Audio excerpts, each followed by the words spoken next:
ذیشان کی آخری ٹرین چھوٹنے ہی والی تھی کہ وہ بھاگ کے ٹرین پر چڑھا اور جلدی سے بزنس کلاس والی سیٹ میں جا کر بیٹھ گیا۔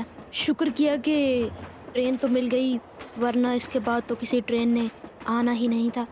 جب وہ ٹرین میں بیٹھا تو ٹرین کا ڈبہ بالکل خالی تھا، وہاں پر کوئی بھی نہیں تھا سوائے ذیشان کے۔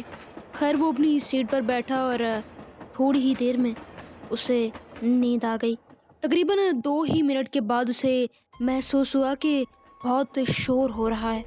جیسے ہی اس کی آنکھ کھلی تو ٹرین میں ہر طرف لوگ تھے، ٹرین کھچا کھچ بھری ہوئی تھی۔ بہت پریشان ہوا کہ صرف 2 یا 3 منٹ میں اتنے زیادہ لوگ۔ اس نے سوچا شاید کہیں اسٹیشن پہ ٹرین رکی ہوگی، اس لیے اتنے زیادہ لوگ ہو گئے ہیں۔ اس نے اس بات کو نظر انداز کرتے ہوئے پھر سے سونے کی کوشش کی، اور اب جب اس کی آنکھ لگی تو ایک زوردار آواز سے اس کی آنکھ کھلی۔ اس نے جب دیکھا تو ٹرین بالکل خالی تھی۔ اسے اپنی آنکھوں پر یقین نہیں ہو رہا تھا، لیکن اس بار تو کوئی اسٹیشن بھی نہیں گزرا تھا جہاں پر ٹرین رکی ہو۔ جیسے ہی اس نے ادھر ادھر پلٹ کر دیکھا تو ایک بیڑی پیتا ہوا آدمی اس کے سامنے آ کر کھڑا ہو گیا اور کہنے لگا، اس ٹرین میں سونے کی کوشش غلطی سے بھی مت کرنا، کیونکہ اگر سو گئے تو نہیں بچو گے۔ ذیشان نے ہنستے ہوئے کہا، ارے یہ سب باتیں مجھ سے کیوں کر رہے ہو؟ میں کوئی ڈرپوک نہیں ہوں، اور نہ ہی مجھے ان سب باتوں پہ یقین ہے۔ جائیے آپ اپنا کام کریے۔ اس شخص نے کہا، میں نے تو صرف آپ کو بتایا ہے۔ اور 2 منٹ کے بعد ہی وہ آدمی وہاں دکھائی نہیں دیا۔ لیکن اس آدمی نے اسے بتایا کہ آج سے 10 سال پہلے میں بھی اسی ٹرین میں سفر کر رہا تھا اور میرے ساتھ بھی کچھ ایسا ہی ہوا تھا۔ ذیشان نے کہا، کیا ہوا تھا آپ کے ساتھ؟ ویسے تو مجھے یقین نہیں ہے ان سب باتوں پہ، لیکن پھر بھی آپ کا یہ مذاق سن لیتے ہیں۔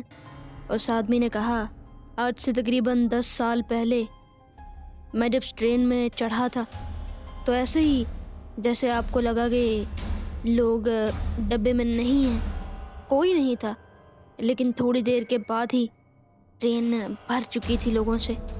لیکن جب اس کے بعد سو کر اٹھا تو ڈبہ بالکل خالی تھا۔ ذیشان نے کہا، ارے بس کرو مذاق، کیوں بار بار میری ہی باتوں کو تم دہرا رہے ہو؟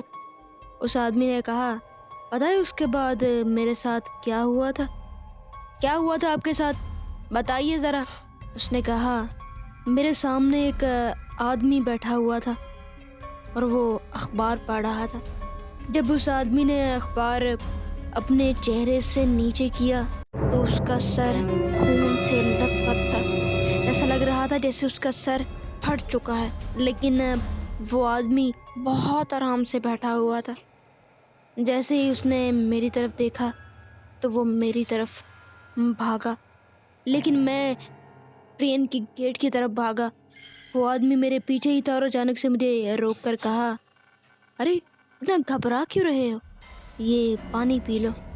میں اچانک سے رکا اور پیچھے کی جانب دیکھا تو اس آدمی کے منہ پر کچھ بھی نہیں تھا۔ میں نے اس سے پانی لیا اور پینے لگا۔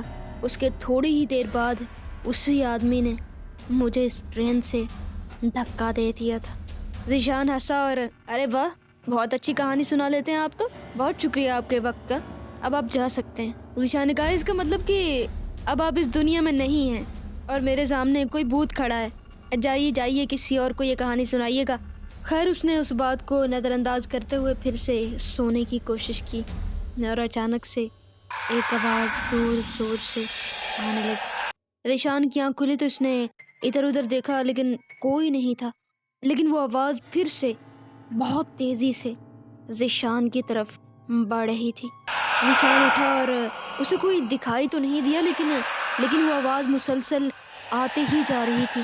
وہ اٹھا اور ٹرین کی گیٹ کی طرف گیا، لیکن کوئی نہیں تھا ادھر ادھر، کوئی اور آواز نہیں تھی۔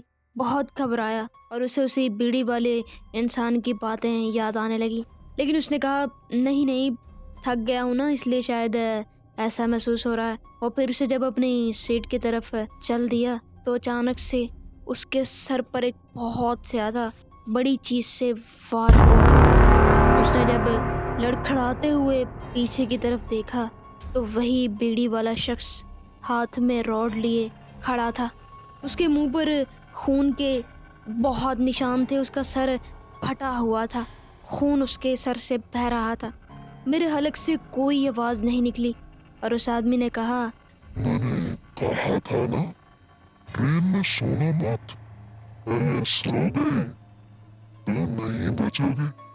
ذیشان زخمی حالت میں کچھ بولنے سے بالکل قاصر تھا، لیکن پھر بھی اس نے بہت بھاگنے کی کوشش کی اور اس شخص نے اس کو گیٹ کی طرف کھڑا کر کے بولا، بہت بزنس مین بنتے ہو نا تم، بہت گاڑیاں، بنگلے، پیسہ، تمہارے سامنے ہم جیسے شخص کی کوئی اوقات نہیں، میں تمہارا مینیجر ہوں، یاد کرو جب تم نے اپنے آفس سے مجھے دھکے مار مار کر بے گناہ کو ایک چوری کے الزام میں نکالا تھا اور اس کے بعد میں نے اسی ٹرین سے سوسائڈ کر لیا تھا۔ پہلے تم نے مجھے مارا تھا اور اب تمہاری باری ہے، اب تمہیں بھی مرنا ہوگا۔ یہ کہتے ہی اس آدمی نے ذیشان کو ٹرین سے دھکا دے کر نیچے گرا دیا۔